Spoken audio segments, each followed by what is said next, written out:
Hello, I'm Kayla, a 36-year-old woman.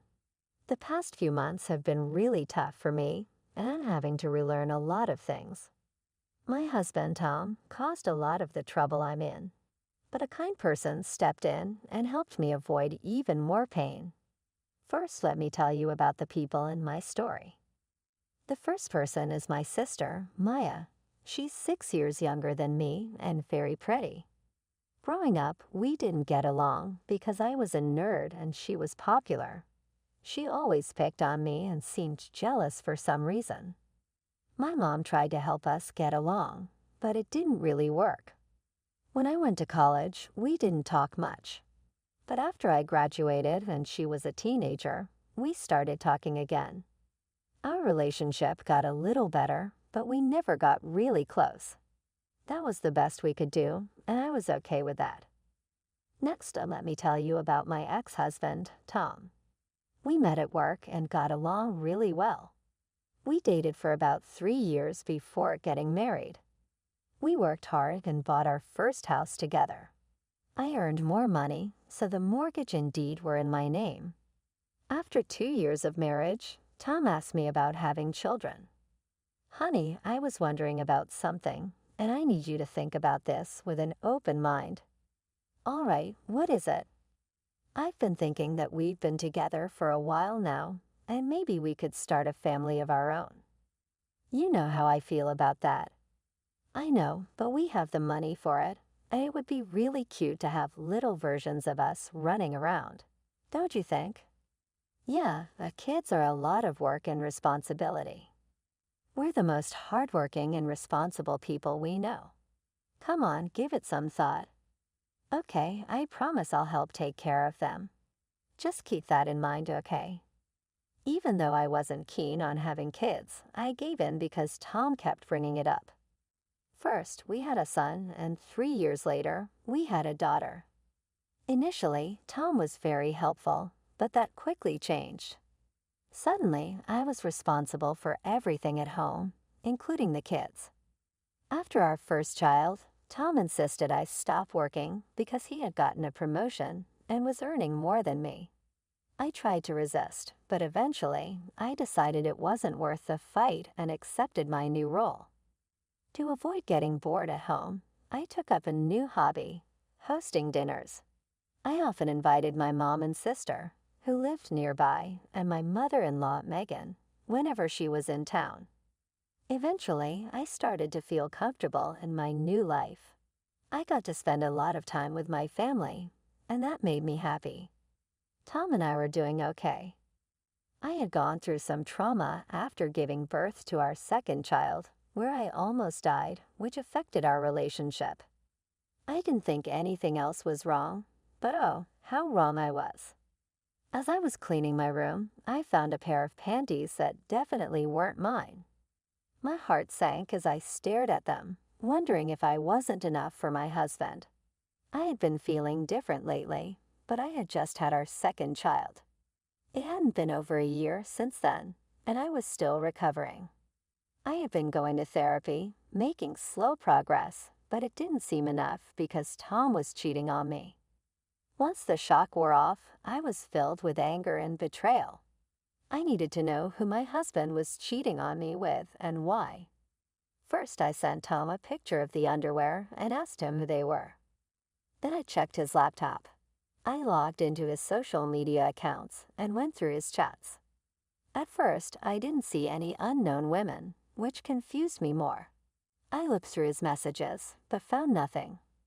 In my desperation, I went through every chat, even though I knew it was foolish because everyone in his contacts was someone. I couldn't believe that anyone in my life could hurt me that much. Then I realized that my sister's contact ID was everywhere. I looked at first. I didn't think much of it because why would my sister and husband talking be suspicious? But when I checked their chats, I felt sick to my stomach. They were full of pictures and videos of them in bed, messages about how much they love each other, and plans for Tom to leave me. I couldn't believe my own sister would do something so awful. Our relationship had never been perfect, but this was a whole new level of betrayal. First, I threw up because I was so disgusted. Then I tried calling Tom, but he didn't answer, so I called my sister, Maya. Hey, what's up? Don't hey, what's up me? Seriously, what's wrong with you? I don't know about mine, but I do know that I found a pair of your panties in my bedroom. Have you been sleeping with Tom? Yeah, for a while now. Why, Maya? Seriously, you thought it was okay to sleep with my husband because you thought I was boring. And being my sister didn't even stop you. Look, if I thought I was helping you out. I was keeping Tom busy so you could focus on the kids. Are you serious? That's the dumbest thing I've ever heard. Look, we didn't mean for it to go this far, okay?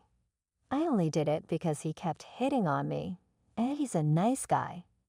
But he was my husband. Why would you help tear our family apart? I just want what's best for Tom, okay? If I'm the best for him, then so be it. You're disgusting. I hung up, unable to believe her nerve. I just lay in bed and cried. I never thought my life would come to this. Eventually, my youngest woke up crying, so I tended to her. I felt empty as I went through the motions of the day. I couldn't let my kids know something was wrong. They didn't need that worry. I picked up my older child from school, made dinner, and when they asked where their dad was, I lied and said he was working late. At some point, my anger turned into worry. It was almost 11 o'clock at night, and Tom still wasn't home. I tried calling him multiple times, but he didn't answer.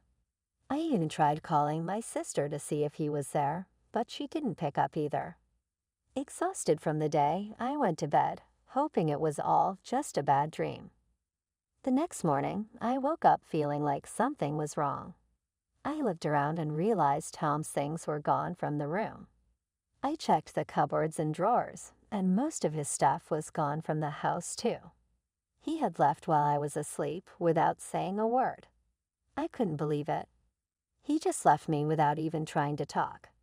I didn't know what to do. All I could think about was taking care of my kids first, then I'd figure out everything else. I woke up, got the kids ready, dropped off the oldest at school, and then took the youngest to my mom's place. She could tell something was off because I was distant. All I could think about was how I'd managed to raise 2 kids alone. Whenever I came back to reality, I remembered I had to tell my mom about my sister and husband. Eventually, she couldn't wait any longer and asked what was wrong. Okay, I've had enough of your silence. What's going on? I don't know how to say this. Why don't you start from the beginning? Well, I found out that Tom has been cheating on me. What? How do you know? I found another woman's underwear in our room. When I asked Tom about it, he didn't answer and then left. He left? What do you mean? When I woke up this morning, all his things were gone. Gone? You didn't try to stop him. I didn't even realize when he came back. I fell asleep around midnight, and when I woke up, all his stuff was gone. Oh my God, my poor girl. I'm so sorry this happened. Yeah, it gets worse. Oh no, what happened? Do you know who Tom cheated on you with? You mean you know who he cheated with? Yeah, I snooped through his things to find out. I wouldn't have tolerated this under normal circumstances, but this is different. So who is it? Maya. Excuse me, what? Are you serious? Yeah, my husband has been cheating on me with my own sister. I called her to ask about it, and she was so casual about it. She said they were in love, and she believed she was the best for him, so she was going to keep being with him. Oh my God, what has Maya done? I don't even know how I'm going to survive. I have 2 kids to raise, and I need to find a job too. Why don't we just get some rest while I try to process this? I'll be here to help you, okay? Yeah, okay. Thanks, Mom. I had become numb to everything that had happened, so telling my mom wasn't as hard as I thought. I ended up sleeping while my mom took care of my youngest. When I woke up, I heard my baby crying and my mom yelling. I rushed out and saw my mom on the phone, looking angry. She hung up and seemed surprised to see me. She apologized for the noise, but didn't say more. I knew she had been giving Maya a piece of her mind. Over the next few days, Mom stayed with us. It was easier having one person move than three. Maya kept trying to contact our mom, but she asked me to block Maya. It was comforting to have someone understand my feelings when I felt so alone. I found out through mutual friends that Tom and Maya got married. They reached out to me, concerned and confused. I had to explain everything, which was humiliating, but they were supportive.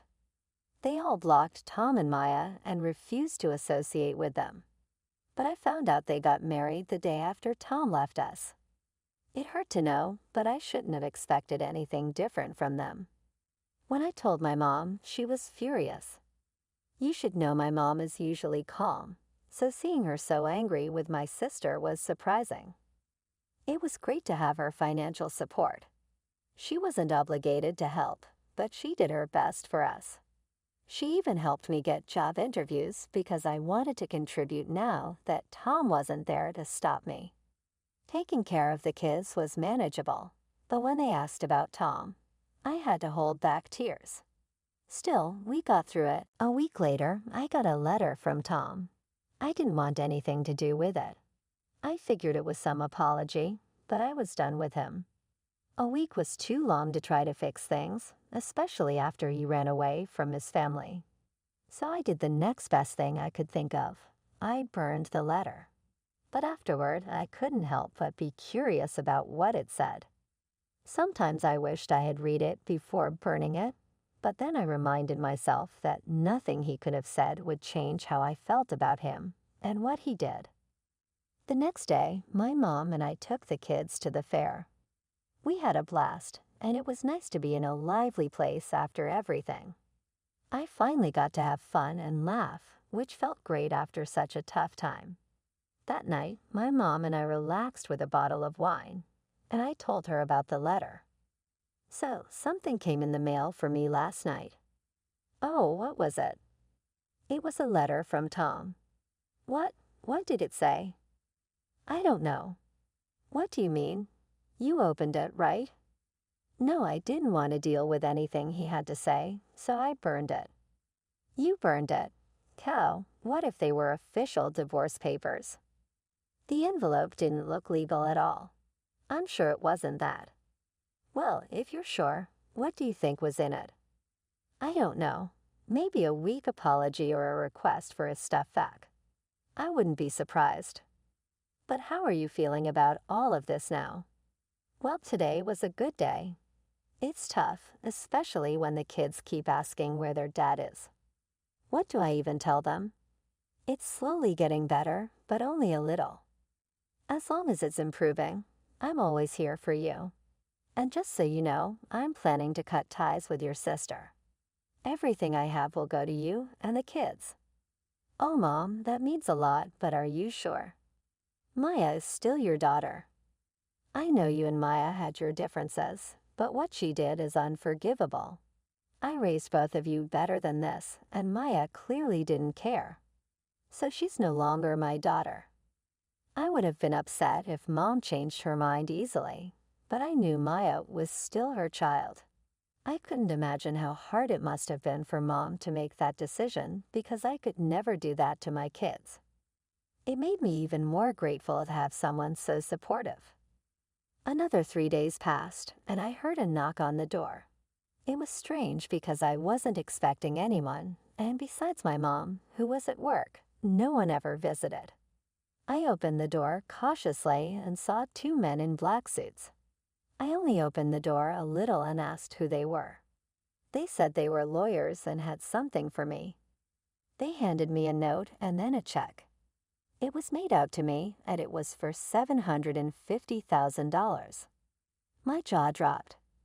I tried to tell them there must be a mistake, but they said there wasn't and urged me to read the note. The note began with "Thank you for saving me." As I read on, I realized the money was from my mother-in-law, Megan. She explained that she had visited us 3 days ago, but no one was home. She called Tom, who tried to make it seem like he couldn't get in, but I had changed the locks after he left. Megan sensed something was wrong with Tom's behavior and pressed him until he confessed everything. She was disgusted by his actions. Megan felt sorry for what I had gone through and decided to leave all her inheritance to me and her grandkids. She thanked me for preventing her from making a mistake and for not trusting her son with her assets. That's what the check was for. The lawyers then told me that Megan had been terminally ill and had passed away just the day before. She wanted me to have the money right after her death to ensure her daughter-in-law and grandkids were well taken care of. Tears filled my eyes at Megan's kindness and loss. She was truly remarkable, always standing up for what was right. It was one of the reasons Tom had always been afraid of her, yet I found her comforting. She stayed true to her word and supported me. Until her last breath, a few days later, Tom called. I already knew what he was going to say, but I decided to hear him out. "What did you do?" "What do you mean?" "You know exactly what I mean, Tom. You'll have to be more specific." "What are you talking about?" "Why weren't you home that day?" "I specifically asked you to be. I sent you a letter asking you to pretend everything was normal while my mom visited." "Oh, was that what the letter said?" "You didn't read it." "No, I burned it." "You betrayed me. My mother was going to help me with the inheritance, but you took it all because you're selfish." "That's ironic coming from you. You abandoned your family and only cared about contacting me when it involved your inheritance. Love can't be forced. I did what was best for me, and your mother did what was best for us. Don't ever try to contact me over the kids again. Goodbye." After that, things moved quickly. I filed for divorce and was granted full custody of the kids. Tom tried to fight for the inheritance, but Megan had made it clear that I was the one to receive it, so he didn't succeed. Tom and Maya tried to pressure me into giving them some of the money, but I stood my ground and refused. Life has become easier since we got the money. I put a portion aside for my kids' college and invested the rest. My mom could retire, and I started working. My kids have come to terms with their dad not coming back, and when they're older, I'll tell them everything. I'm still hurting, but I know things can